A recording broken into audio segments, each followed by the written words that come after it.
As Andrew mentioned, the snow could pile up 2 to 3 inches out there, but before the first flake fell, local schools were already closing up shop. And when schools close, gyms close. Both local guys games scheduled for tonight have been canceled. The tussle between Federal Hawking and Trimble and Gloucester has been postponed until the 29th, and the Logan Chieftains non-conference bout with the Nelson York Buckeyes also postponed until February 5th. Clear roads last night and plenty of girls basketball to touch on. First, the TVC Ohio Alexander Lady Spartans remain perfect in the division, grounding the Rockets 58-34. Athens drops a non-conference tilt to Groveport Madison, but is still 2-0 in the Ohio.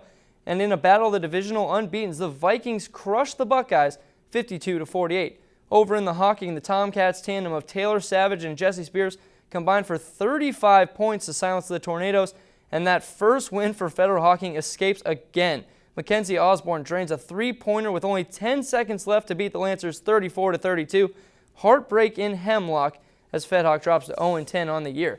For the latest updates on game cancellations, recaps, and more, check out Hardwood Heroes. Visit the website, woub.org/heroes, for all the info you need. And be sure to check out the first televised show of the season this Sunday at 6:30 on WOUB2. The crew will break down the standings, highlight some key games, and plenty more on Sunday evening. You won't want to miss it. If you're someone who's not very attractive, standing by uglier people can help make you look better. It's one of the oldest tricks in the book. Trust me, I use it. And the Ohio's men's basketball team may use it tomorrow to cover up its rebounding flaws. The Cats were out-rebounded 50-32 by Miami, but good news for the Ohio Glassworkers. Akron ranks 9th in the MAC in offensive rebounding. Meanwhile, OU is 2nd. The Zips and Bobcats round out the bottom in defensive rebounding, so the real advantage could come on the offensive glass for Ohio. Coach John Gross says the boards in the Miami game just came down to getting out-hustled. I thought that there were key loose balls, rebounds, 50-50 plays in the overtime where we didn't snatch the ball and they did. In a game that billed two high-powered offenses, the show belonged to the D's. Auburn pressured, sacked, and intercepted Oregon all night long to win its first national title since 1957. And with names like Cam Newton, Michael Dyer, and LaMichael James, who would have thought the game would have come down to a Wes Byram field goal? But it did, and Byram knocked through a short field goal for a shockingly low-scoring 22-19 national championship for the Tigers. Cam Newton says the defense was the star of the game.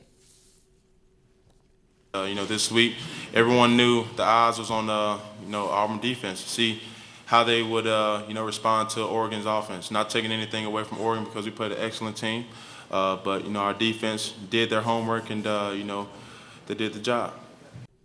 The Mad Hatter will continue to sport the purple and gold lid in 2011.